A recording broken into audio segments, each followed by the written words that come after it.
today I'm working with quilting circles, quilting on circles, not quilting circles, but quilting motifs on a large circle created from a number of, it's actually Drunkard's Path, but put together in more of a circular design, a little bit more linear for me. That's how I think or see things. So anyway, I've actually been doing quite a bit on this one, and I figured I'd had a number of people requesting to actually see how I quilt with rulers and kind of lay things out. And this is a little bit more of an intricate design, and I actually have not been designing it. I didn't design it before I started laying it out. I kind of had a couple of things in mind on what I wanted to do, but I've been designing and quilting the motifs as I go. Typically I'm using two different rulers right now. I'm using Slim, which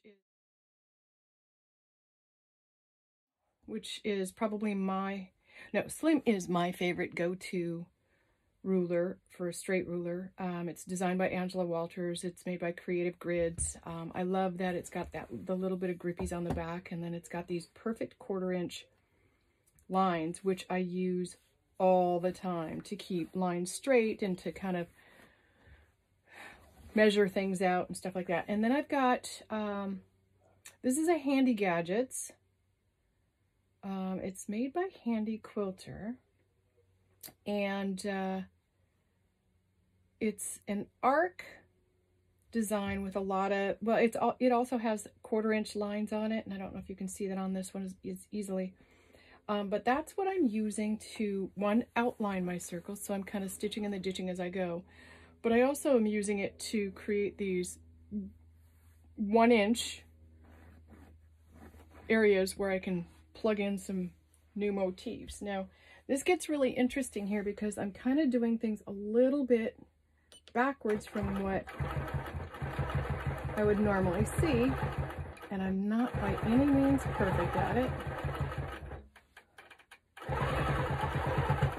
And I kind of come up and follow my grids, and I'm right on the edge. So it's fun because I'm kind of right on, this is a bigger ruler, so I'm right on the edge of my ruler table here. So every now and again I get a little bit wobbly, but it's really close. And it's really, oh, I come in here and do this one. So what's interesting is that it doesn't line up perfectly. So this arch and obviously this arch, you can see the two laying together, they're not a perfect match. So you kind of have to maneuver your ruler as you go. And you can, once you've been doing it for a while, you can kind of get a pretty close estimate as to that 1/4 inch distance that you need between the ruler and the ruler foot to get to that point. Now, this one's going to get kind of funny, so I'm actually going to have to move the ruler as I get closer to it, just to kind of keep things. See how you just simply moved that little ruler and it brought it right in. Now, I'm loving how that looked. That looked really good. Not so much this right here, but once it's washed, you're not going to notice any of the little bobbles or any of that kind of stuff. And so now I'm going to try to come over here and see if we can do a little bit more on this side. There we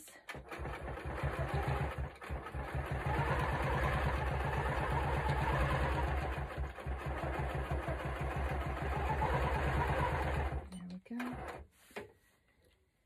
Almost requires me to stand on my tippy toes to get to that top part.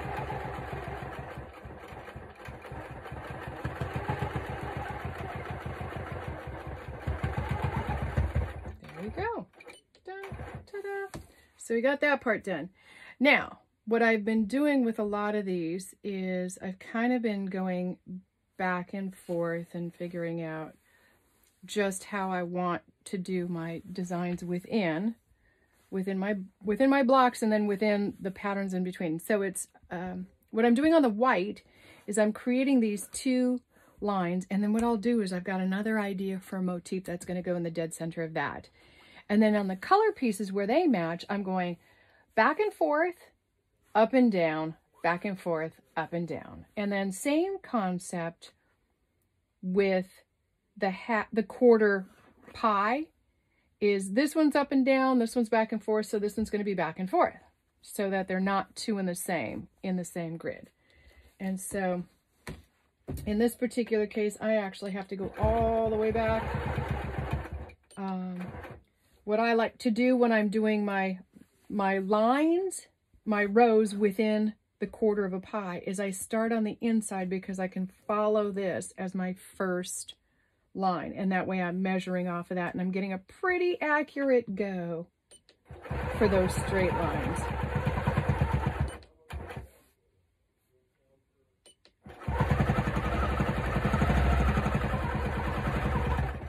And there we go. I need to go up.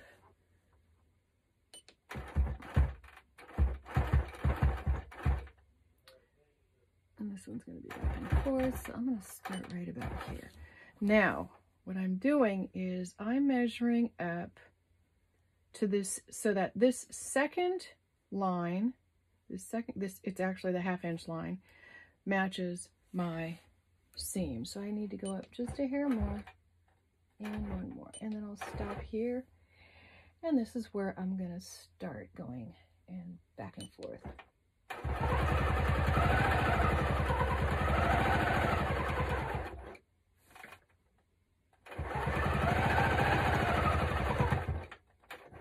So hopefully you can see that. I'm not sure if the handlebars are going to be in the way or not. I gotta tell you, trying to videotape in this space is really a challenge because it's so small and I can't really fit anything overhead.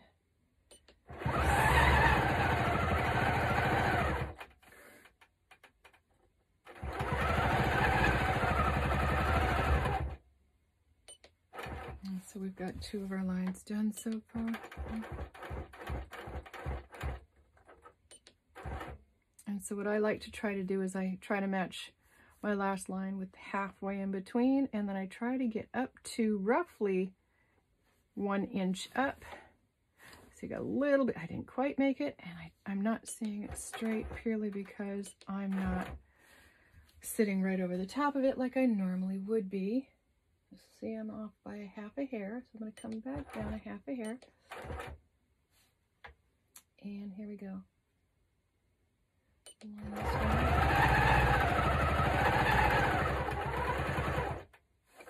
I bobbled. Oops, I totally bobbled. Dang it.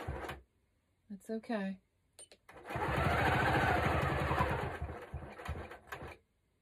That one's not that noticeable, but my bobble back over here is more noticeable. That's purely from not setting my needle before I move. Oop, half a stitch. There you go. And again.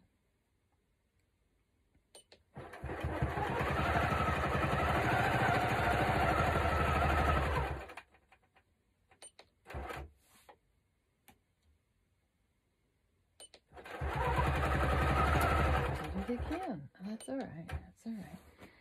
So we're trying to get those nice and even, and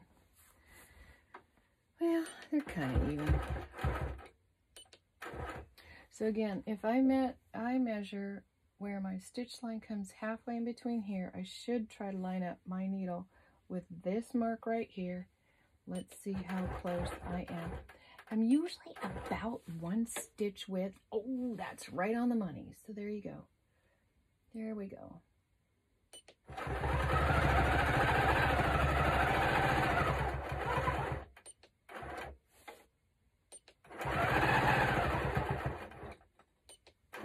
Perfect.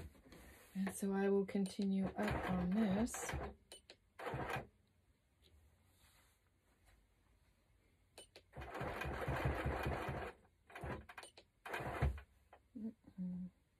Half a stitch. Oops. Come on, there you go. There we go. Just a smidge to the high side on that one, but it's really not that big of a deal.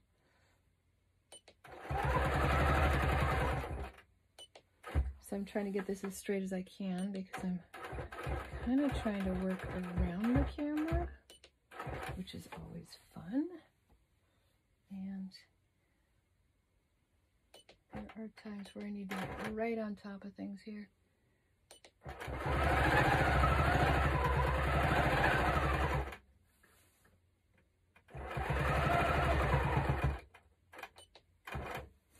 So, see, we only have a couple more lines to go. And so, now it's funny, I'm on a curve right here and I'm using my ruler, but I'm just using it to keep the machine and myself stable because it's super, super easy to just kind of wobble and create an absolute catastrophic mess. It's not catastrophic, but it is when you don't want to pluck it all out. There we go. So right on the money on that one. And I am at the point where I'm going all the way across. Now, when I have the opportunity, I like to try to get fingers. I'm using my thumb on this one. Down on both sides to hold it because I'm pulling the machine up against the ruler to keep it somewhat snug. I'm not pushing it hard, but I am holding it snug so that I can keep a straight line.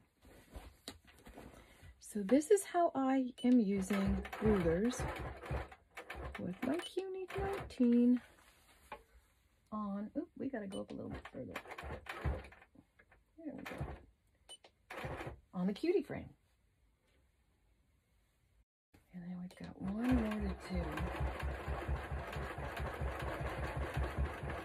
This is going to require getting up a ways. Little bit, one more stitch, maybe two. There you go. And there we go. So we just finished that. So this one's going across, that one's going up and down. And now we get to come up with a motif on this one. Some of them I've been doing exactly the same, and some of them I have not. So I'm going to give myself a few minutes and kind of see what I want to do. I like what we did here, so I may redo this. I may do this again.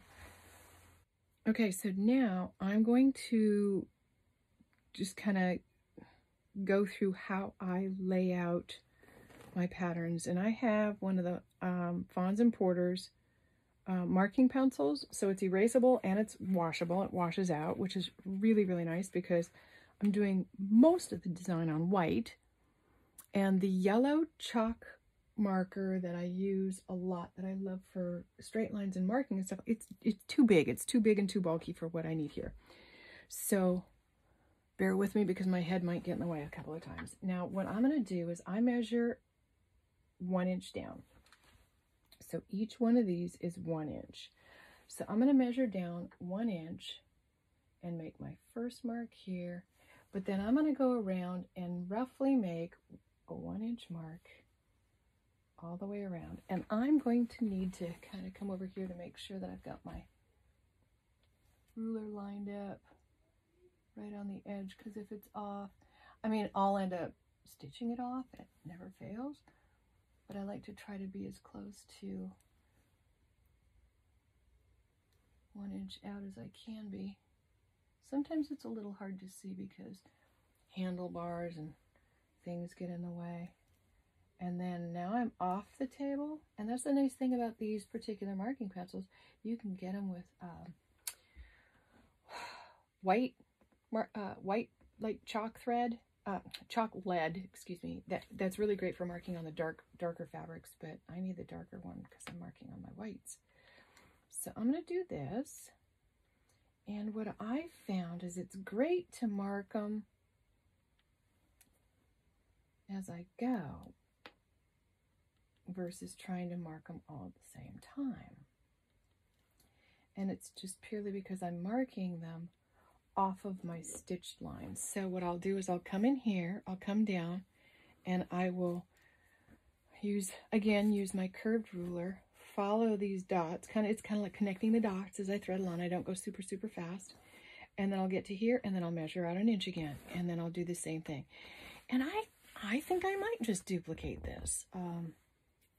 I might just do that. I kind of like how it looks. I like that I decided, with this one, I decided to do a little bit of that rope motif here to kind of match the little ropes that are within the cowboy dogs. So lots of fun. So I'm going to put this off to the side here, and let's come down just a hair because I need to come down to that 1-inch mark.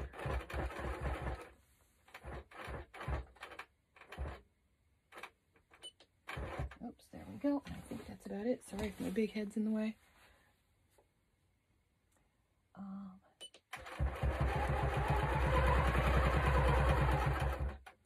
And now remember, we gotta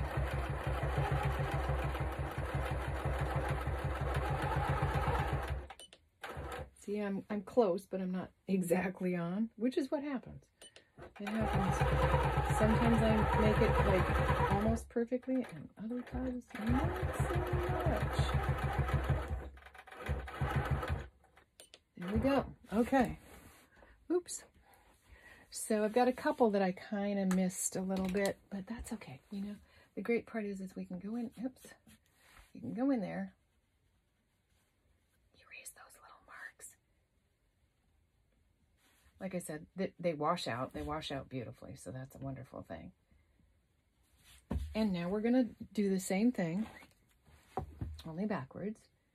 And again, I'm going to come in here, and I'm going to mark my 1 inch from the thread, which is right here. And then we're going to keep going. Kind of like a little dance every now and then again.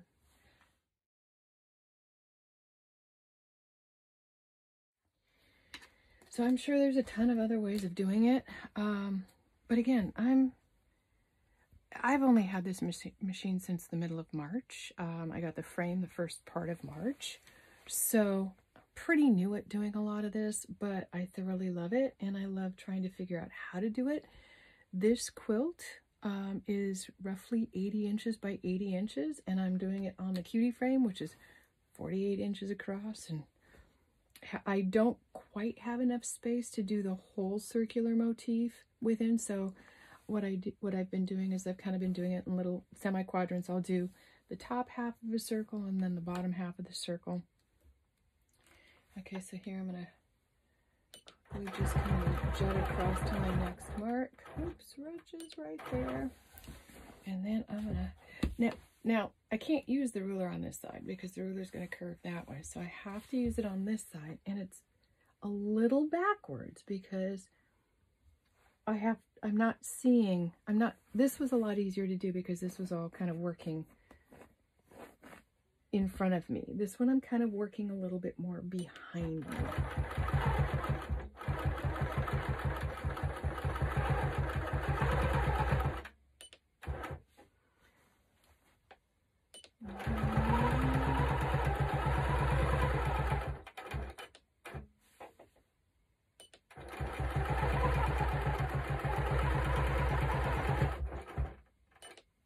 Well, that worked out fairly well. Here we go. We got another one down, and we got one more to go. So again, I'm going to come in with slim here, right? I'm going to go this way. I'm going to start with my edge right up on the thread line. Make my first mark right here, and then I'm just going to kind of slightly go around, roughly 1 inch out, just a little dash or hash or dot or whatever works. Now, a lot of people like to use the heat erasable marking pens. I'm not a huge fan because the colors, the markings can actually come back when it gets cold, which is really interesting. And then I also have the water soluble ones. I have one of those, which occasionally I'll use, but again, if you get a little bit too much and it bleeds in, it kind of bleeds in a little bit to the fabric. Sometimes it can be a little bit hard to wash those out. So fine, I like using pencils, so I'm good with this one. So this is my last one this way, and we'll switch these back around. Oops. not yet, because I have to come down to that next mark. So in these cases, I need to be right on top to see where my needle is hitting that mark, and I need that to start directly on that mark. So we'll start on that mark, and then kind of just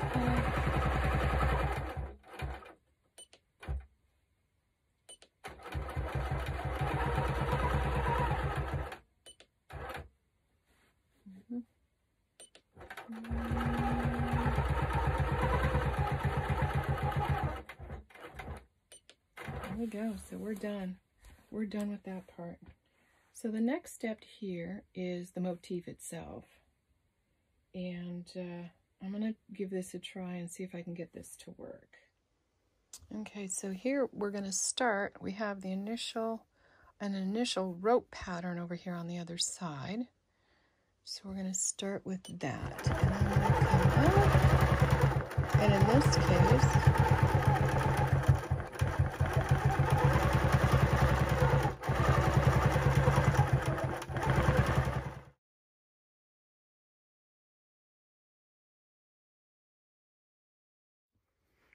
okay, so now I'm going to come in, use my straight ruler, and go up to the next one.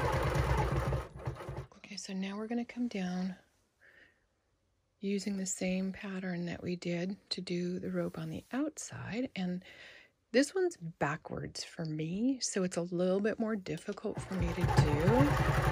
So I kind of have to think about it a little bit more.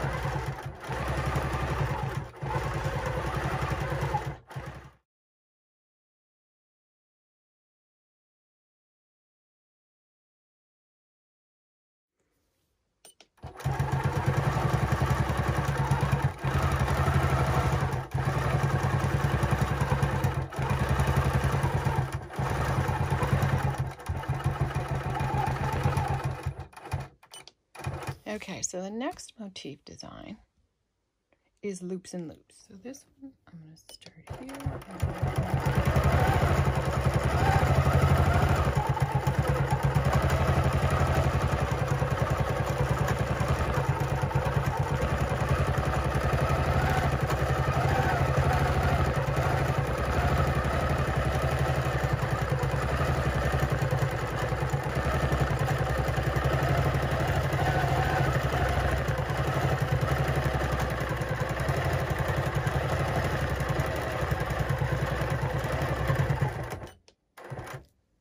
Okay, there we go. So we've got our rope motif, our circle and circle motif, and then our rope motif.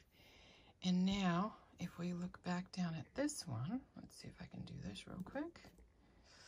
This one has a flaring line going out. And so what I did here is, okay, so I had to go back and double check. And what I did over on the side, this one over here, let's see if I can do this. There we go, kind of, sort of, is I measured these out at 1/2 inch increments. So that's what I need to do now here. And again, I'm going along my stitched line. So I measured out, oops, 1/2 inch, did a little mark, 1/2 inch from that one to this one. And then I just kind of keep going. It's not exact because we're dealing with a curve, an arch,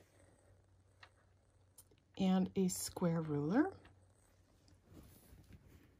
So I will continue to kind of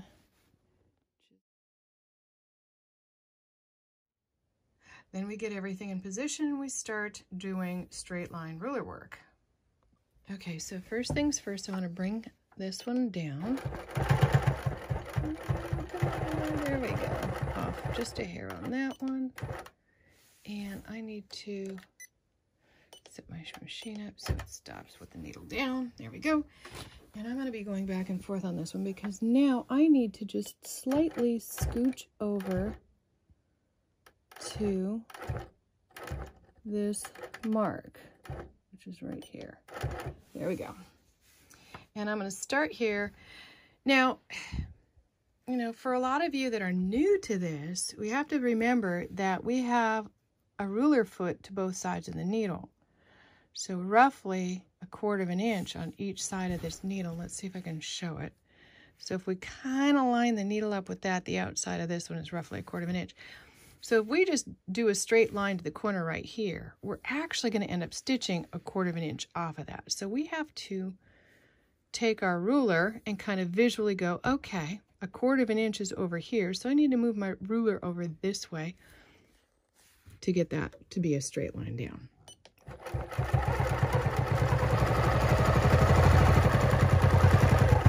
Yeah, see, I'm off by a hair, but that's okay. And let's scooch that over. Now, same thing going back up. We need to make sure that we're over 1/4 of an inch to hit our next mark. And again, we're awfully darn close. Now we're going to scooch over this way. And then we're going to come back down.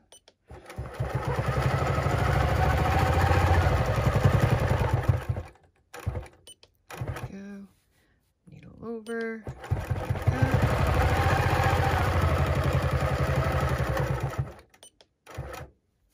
And we're going to come down to our next mark, which is right here.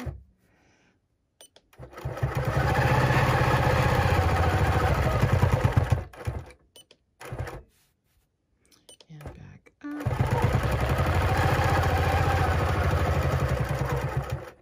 And I'm off a hair, but it's all right. Again, it's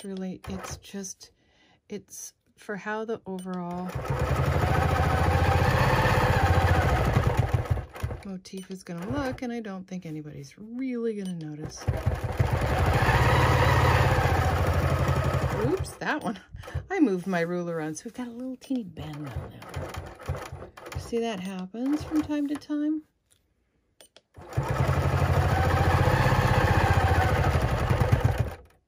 Coming really close to that. We're going to come back up. There we go.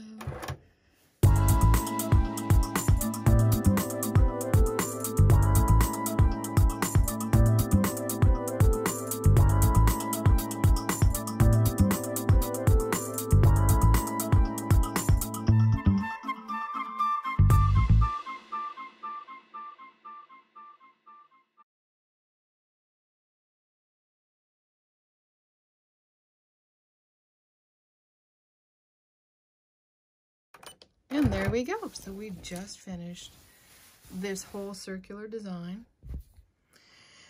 Next, we got to move the quilt and keep moving on because we've got lots to go.